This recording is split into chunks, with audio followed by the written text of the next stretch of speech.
IPL చరిత్రలోనే RCB చరిత్ర సృష్టించింది. అదేంటో మీకు తెలుసా? అసలు ఐపీఎల్ ఫ్రాంచైజ్ ఓనర్స్ కి అంత డబ్బులు ఖర్చు పెట్టి ఒక ఐపీఎల్ టీం ని కొంటే వాళ్ళకి లాభమా లేక నష్టమా? అసలు ఐపీఎల్ ఫ్రాంచైజ్ ఓనర్స్ కి డబ్బులు ఎక్కడి నుంచి వస్తాయో ఈ వీడియోలో తెలుసుకుందాం. ఆర్సీబీ అంటేనే ఒక ఎమోషన్. ఆర్సీబీ అంటేనే అతిపెద్ద ఫ్యాన్ బేస్ ఉన్న ఫ్రాంచైజ్. అటువంటి ఫ్రాంచైజ్ ని ఐపీఎల్ చరిత్రలోనే ఖరీదైన ఫ్రాంచైజీగా సుమారు 16,706 కోట్లకు ఆర్యన్ విక్రాంత్ బిర్లా కొనడం జరిగింది. ఇప్పుడు ఆర్సీబీ ఓనర్ గా బిర్లా కొనసాగనున్నాడు. అలాగే సెకండ్ హైయెస్ట్ ప్రైజ్ లో ఆర్ఆర్ ఫ్రాంచైజీని సుమారు 15,300 కోట్లకు ఖాల్ సోమాని కొనడం జరిగింది.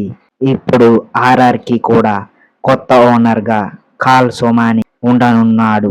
ఇప్పుడు ఐపీఎల్ ఫ్రాంచైజీలు ఎక్కడ నుంచి ఎన్ని విధాలుగా డబ్బులు సంపాదిస్తాయో తెలుసుకుందాం.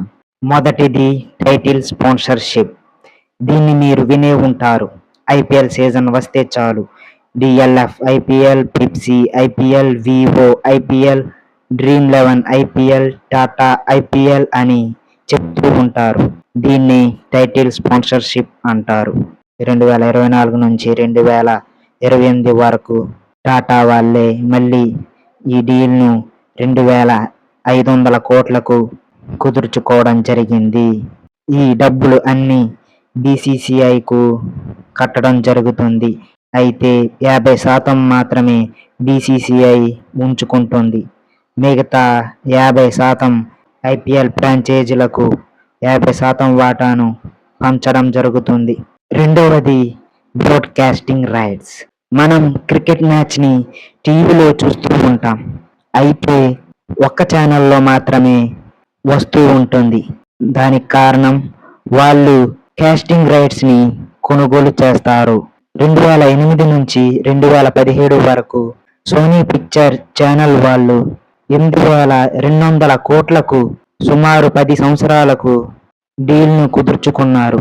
2018 నుంచి 2022 వరకు 5 సంవత్సరాలకు కలిపి స్టార్ స్పోర్ట్స్ వాళ్ళు 16,400 కోట్లకు డీల్ను కుదుర్చుకున్నారు.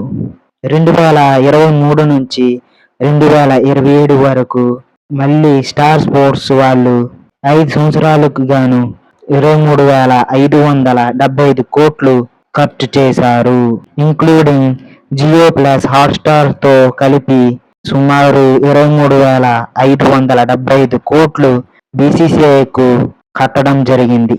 అందులో 50% బీసీసీఐ తీసుకొని మిగతా 50% వాటాను ఐపీఎల్ ఫ్రాంచైజ్ టీంలకు పంచడం జరుగుతుంది.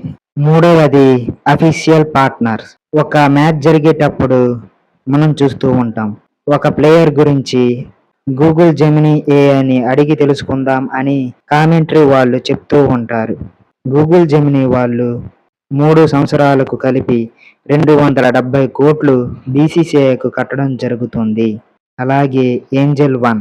సరైన సమయంలో సరైన ప్లేయర్ని ఉపయోగిస్తే గెలుస్తారు. అలాగే మీరు కూడా సరైన సమయం సరిగ్గా ఇన్వెస్ట్ చేయండి అని చెప్తూ ఉంటారు.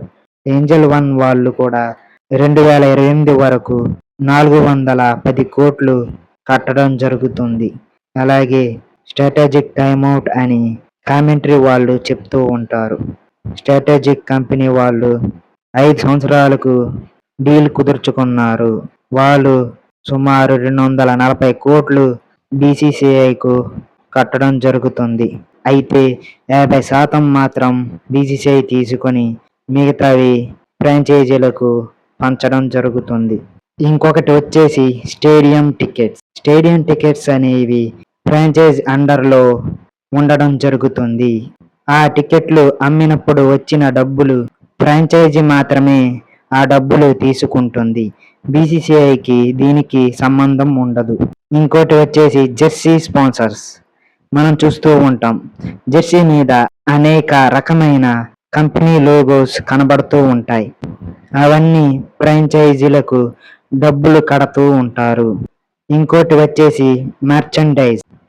అంటే వాళ్ళ ఫ్రాంచైజ్ అఫీషియల్ వెబ్సైట్లో T shirts, cups, track pants అటువంటివి ఆన్లైన్లో కొనుక్కోవడానికి వీలు కల్పిస్తూ ఉంటారు. వాటిలో వచ్చిన ఇన్కమ్ కూడా ఫ్రాంచైజీలకే దక్కుతుంది. ఇలా అనేక విధాలుగా ఫ్రాంచైజ్ టీములు లాభం పొందుతూ ఉంటాయి. వాళ్ళు గెలిచినా గెలవకపోయినా వాళ్ళ లాభం వాళ్ళకి వస్తూ ఉంటుంది. ఇటువంటి ఇన్ఫర్మేటివ్ వీడియోస్ కోసం లైక్ చేసి కామెంట్ చేయండి. అలాగే మీకు ఇష్టమైన టీం పేరును కింద కామెంట్లో తెలపండి.